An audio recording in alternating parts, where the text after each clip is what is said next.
And welcome back to Coast. George Norrie with Gregg Braden and your calls this hour. Greg, what are you working on these days? You know, George, I've just finished a really very full tour schedule, and I'm taking the first 3 or 4 months off next year. I'm a geologist working as a consultant on an archaeological site that has uncovered a series of archaeological remnants with a script that has never been translated. And so we're going to take some time and use some AI and see if we can understand what this script is telling us. Might it be earth-shattering? You know, George, one of the things that we're finding, I mean, these are thousands of artifacts, and many of them depict our solar system in a way that is more accurate than we saw up until the 20th century. I mean, we're looking at it rings around Neptune and rings around Jupiter, moons around planets that we didn't know had those moons until the 20th century.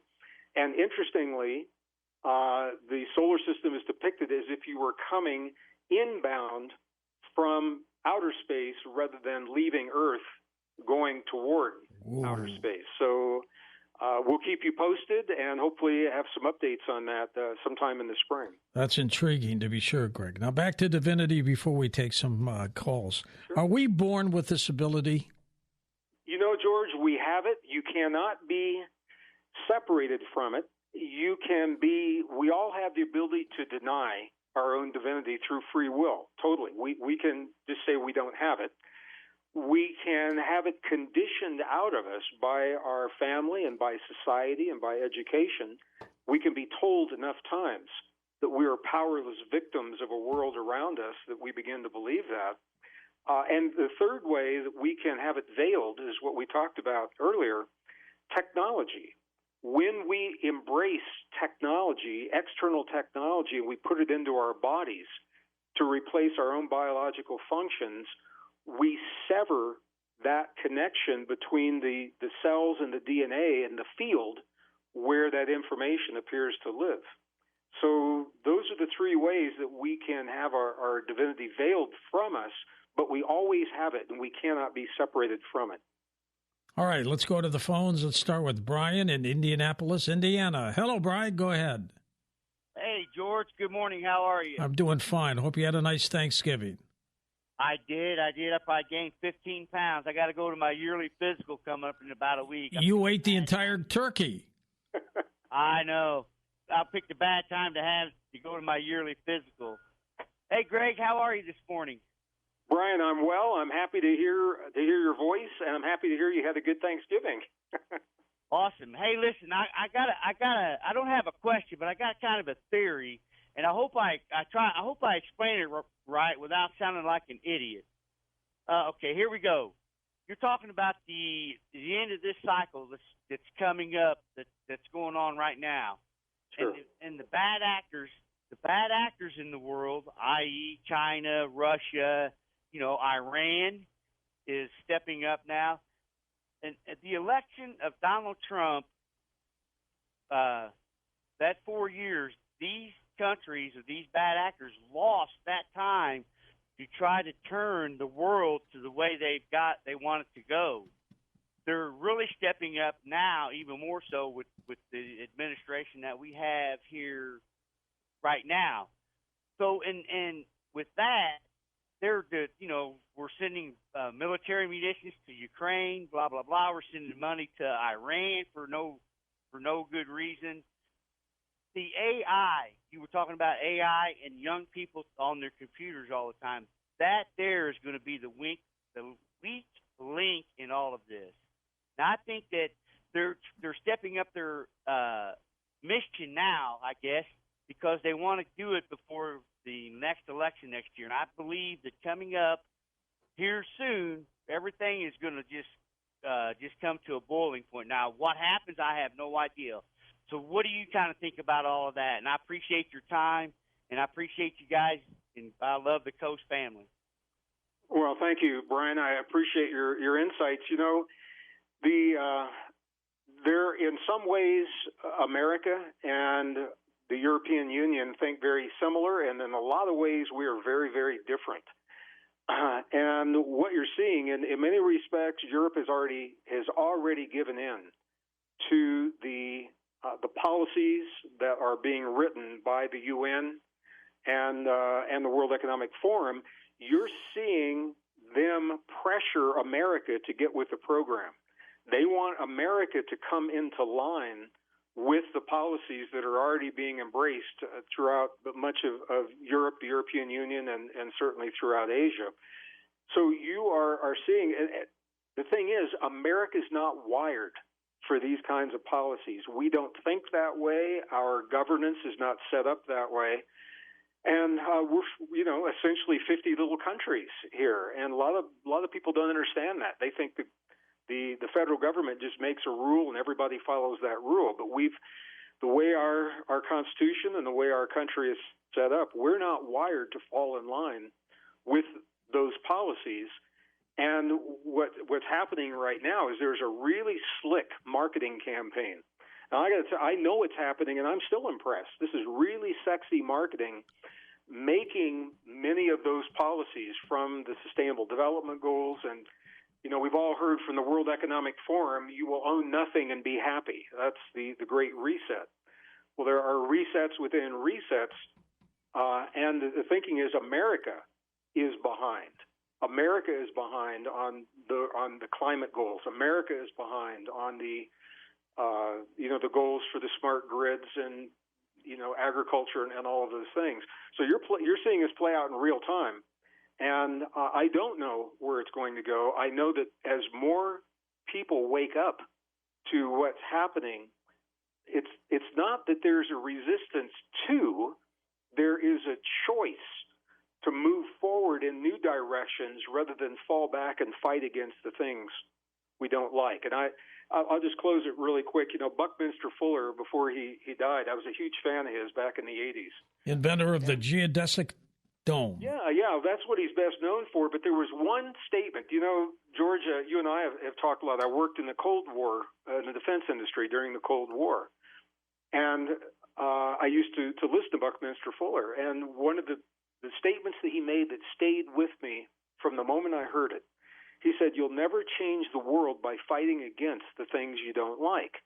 He said, if you want a better world, find a new way that makes the old way obsolete. And people will follow the new way, and the old way falls away.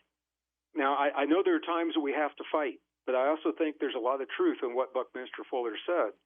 And if we can focus our energy on the beautiful, positive things that we now have available to us, rather than going to this low primal denominator that makes us hate one another and divides us as a society, if we can focus on the beautiful things that we know are possible in our lives, I think this is going to be the answer, America's answer, to pushing back against those policies. So it's a long answer to a short question. Next up, west of the Rockies, Catherine's with us in British Columbia, Canada. Hello, Catherine. Hi, George. Hi, Greg. Hey, Catherine. Thanks for calling in. Oh, thank you. I see all the negativity and all this stuff that tries to take our fear away. It's like a guy standing in front of us, and he's got his hand held out, and he's going, here, take it. And it's fear. And we go, okay, and we say, but you got to take what we have. There's an exchange going on, and we hand over our hope.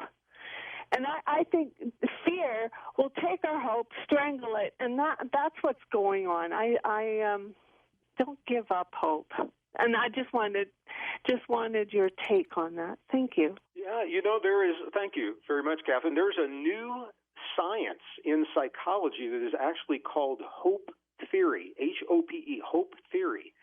And it's amazing because what it shows us, Catherine, is that hope is more than wishful thinking. There are two elements of hope. One of them is a strategy, and one of them is action. And in hope theory, there are ways to determine whether or not, a lot of people have great strategies, but they don't know what to do to get there, or they know what to do to get there, but they don't really understand the big picture.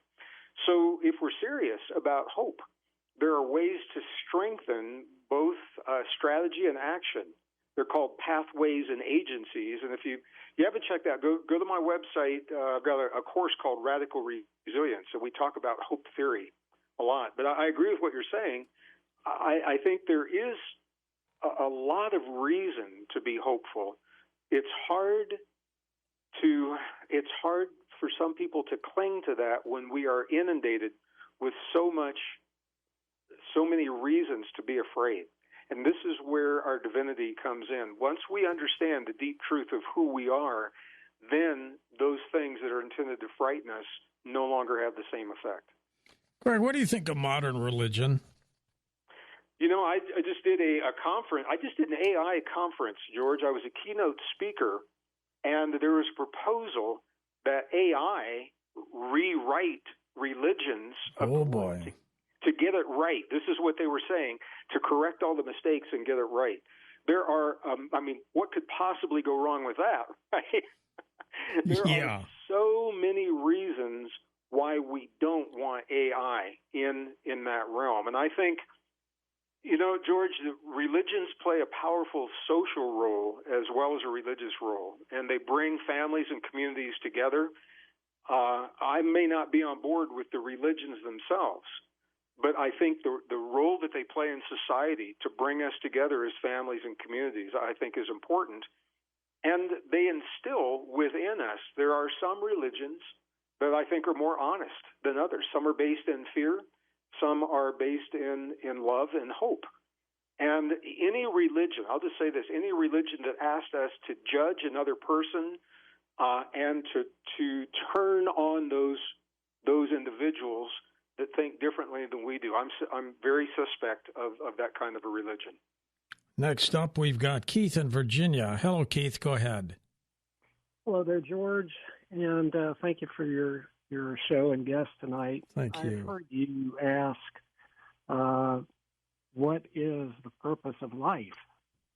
And I have concluded, I guess I'd like to get some of the thoughts about this comment and some others, but I've concluded it is to become like Jesus Christ. That would be being the best version of ourselves. And he came to earth as sent by our eternal Spirit Father, him being our firstborn oldest brother, and came to earth and showed that it was possible. So that was given to us as an example. But he also gave us something else that is, I believe, the divinity that your guest spoke of. And I'm sorry, I forgot your name. His name's Gregg Braden. Gregg. Okay, thank you. And you could Google an article called "The Light of Christ," and I think that sums up what I've heard from a lot of the guests that you have on your show about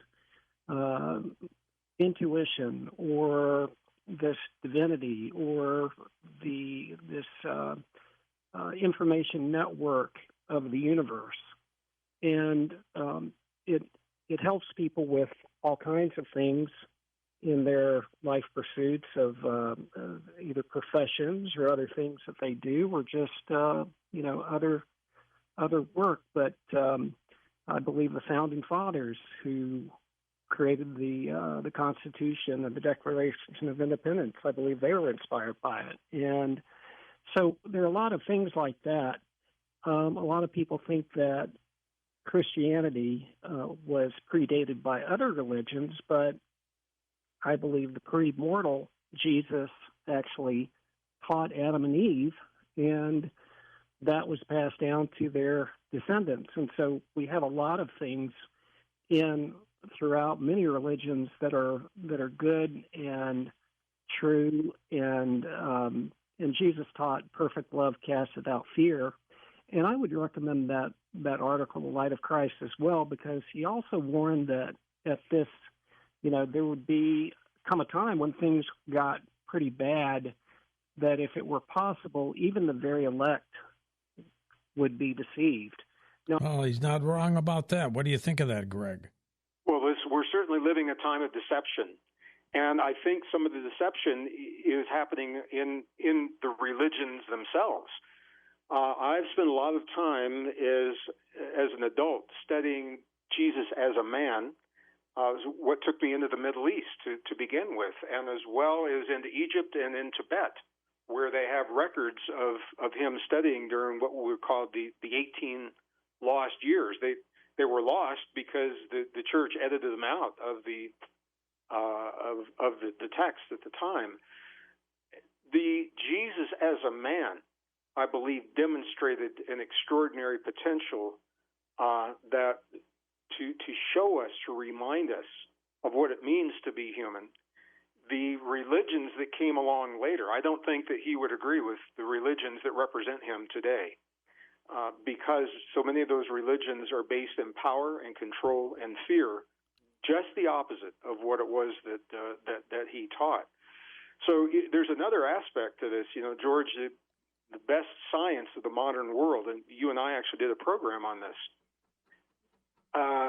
suggests the odds are greater that we are living in a virtual reality or a simulated reality. As bizarre as it sounds, it could be. Well, the new studies. I mean, there are the first algorithm to test this was in 2001, Nick Bostrom, but more recent algorithms have refined this, and what they're saying is, I mean, the more tests they do, the more it looks like we're not really here.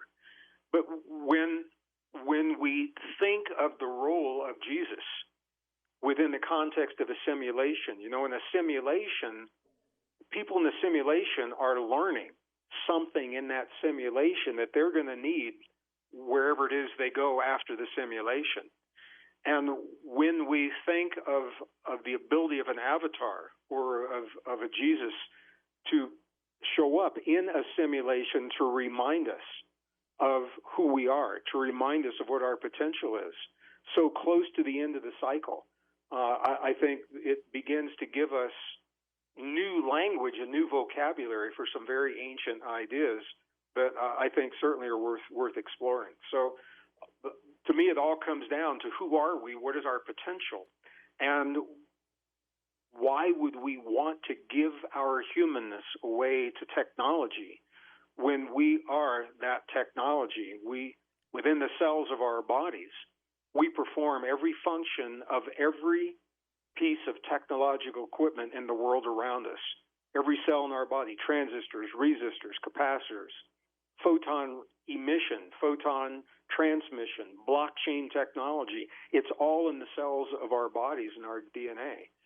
So I think that if we can look at the example of the man Jesus without getting caught up in a lot of the dogma that has come along after his teachings, I think they may go a long way in helping us to come to terms with our divinity. We're going to come back and take final calls with Gregg Braden. His latest book is called The Wisdom Codes, which, as he mentioned, is available. His website is his name, greggbraden.com. So when we come back, we'll get to the rest of your calls as well. And welcome back, George Norrie, along with Gregg Braden. Gregg, I've asked other guests this question. If we're living in a matrix, who's the creator of the matrix? I don't know who the creator is, but when you ask the question, who benefits from being in a matrix, it's the people that are having the experience of the matrix. So, if you have a simulation, for a docking maneuver or, to land on Mars or whatever it is, the people in the simulation are learning something that they're going to need when they leave that simulation. I don't know what role we had in creating, but I think if we are in a simulated environment, that we're here by choice. We just don't know that we're here by choice. What if they erase the program? Well, this is what the end of the cycles, really, the great resets are all about. As a computer scientist, looking at this on a massive scale, a system has to reset under certain conditions. Either it times out, or it runs out of memory, it runs out of space, or it is designed to go through a cyclic reset at a certain period in time. So there are, religious traditions, the Torah, for example, when it's reduced to mathematics, to the numbers that represent the letters of the Torah, that appears to be a map of all the potentials that can happen, that can unfold within this cycle. And all of them say that we are learning, that we have choice, and that we come to a close of this, not the end of the world, but the end of a cycle. And by definition, that's the beginning of what comes next. And let's go to final calls. Cornelius in Alexandria, Louisiana. Hello there, Mr. White. Hey there, George and Greg. I hope everybody had a happy and blessed Thanksgiving. I know I did. I got 3 dinners, so I'm like Brian. I just about gained 15 or 20 pounds. So, Greg, I'm glad you're on here. You're saying some righteous stuff, but they call me the God, Guns, and Gold man, the Bible, Bullets, and Beans man. And with everything going on in the world, I read Revelation and stuff, and the mark of the beast is coming. And you were talking about the World Economic Forum. Yes, they're going to force us into taking a chip in the head or a chip in the hand, and you can see it coming along, whether it's 2 years along, 5 years, or 10 years, it's coming. And it's almost like the Borg. The resistance is futile, but we must resist. Now, you were talking about Christ just being born and lost for 18 years. Christ knew everything because he started out with his Father in the beginning. So the 3 were the Father, the Son, and the Holy Ghost. They started everything. They began everything. We're not in no simulated thing or anything like that. There is a physical world and a spiritual world, and that's the 2 different worlds. But like I tell everybody, people just need to get ready. The last Trump was Trump. If Hillary Clinton had gotten in there, we would have been locked down forever with this virus. This was a plandemic. It wasn't no pandemic. They've been planning this for years. And I hope people will wake up, George. I'm glad you're telling them to get that burner gun and stuff like that. And I don't think we're headed for a revolutionary war or a civil war, but they want us into like a race war because they're making us hate each other and all like that. But there's some things we need to hate, Greg, and that's evil. George knows I was raped. I've been through racism and stuff. And you've got to hate evil, Greg. That's the only way you can fight evil. Let me tell you why I'm going to disagree with you, and this is a fundamental principle of what we're talking about, and I'm so happy, Cornelius, that you brought this up. There are times when we have to fight. The question is, what do we allow that fight to make us into? Do we fight because of the love of what we know is possible, or do we allow the fight to reduce us to the lowest primal denominator of that hate? And if we allow ourselves to descend into hate, we have given in to that evil. And I hope that makes sense, brother, when I say it to you that way. Well said, Greg. Well said. Are you hopeful, Greg, for all of this? I'm very hopeful, George, and I think it's why we're here. I think this has been going on for a very, very long time. There's so many layers, and it's so easy to get sucked into a layer in politics or a layer of, climate change or whatever. And the thing is, George, they're all real. They're all happening. They all need to be talked about. But I think we need to be aware, and we need to recognize when are these topics being weaponized to divide us rather than being used to give us the opportunity to bring us together as families and communities and society. When are we allowing ourselves to be driven apart? And I think what we see happening in Israel is a perfect example. I have friends, I had friends until we have this conversation, that are so driven into a preconceived idea of what should and should not happen to the exclusion. They're blinded by their hate. And all we have to do, George, I believe there are times we need to fight, and we all know that. We all have a warrior within us. And some people say it's splitting hairs, because if you fight, you fight. And that may be true on one level, but on a deeply spiritual level, when all this is said and done, what have we become in the presence of what life has brought to our doorstep? And I think that is a question we all have to ask ourselves in the presence of what we're being shown in the world today. We're taking final calls with Gregg Braden. Let's go to Michael in Albuquerque, New Mexico. Hey, Michael. Hey there, guys. Good to have you with us. Show. Thank you. Hey, Michael, you're my neighbor to the south. I'm just up north of you tonight. Oh, okay, in the Square State?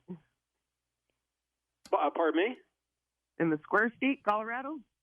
No, I'm just south and west of Santa Fe right now. Oh, okay, so we're right in the same area. So just get to the topic at hand. You know, I remember listening to the show with my father a long time ago, and back in those days, you used to have to walk to the library, dial onto the internet, and now all these kids, they have the internet in the palm of their hands. Yep. As far as what that technocracy does to them, it exposes them to a level of control. And that control that is promulgated through a certain group of people has kind of poisoned them in some aspect. Now, I think of my grandfather in his day and age. He didn't have the accessibility to information that we do nowadays. And I feel like this technology was supposed to be promised to us as a evolution going forward into the world. But what it has done is de-evoluted us, if that makes sense. What do you think of that, Greg? If we allow it to, it can, Michael. And I think this is one of the places where this generation, our generation, has let down the generation of young people because all they know is what they were born into.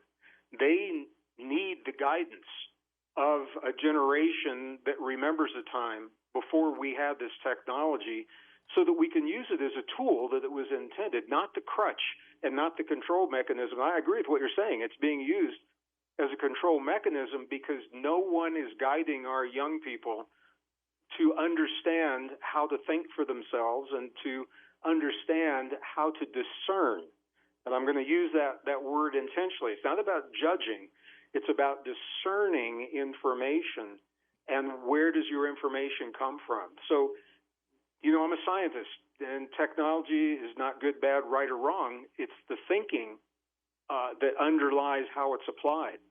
So the internet is an amazing, beautiful, powerful tool, and if we allow it to control us, if we allow it to become a crutch, it can be our worst nightmare. And I think you're seeing that unfold in some segments of our society. Let's go to James in Virginia. Hey, James, go ahead. Hi, George. Hey, Greg. Hey, George, can I say my book? I always ask if I can before I do it. Is that okay? Why don't you mention when people can get it, too? Well, it's on Amazon and Barnes & Noble, but I just updated it cover because it's got a lot more in it than what the original title is. It has us prepared for the end of days. I asked the Holy Spirit to help me write the book. It's called Blessed with an Angel and a Rainbow, and it talks about the recent signs of the rapture coming.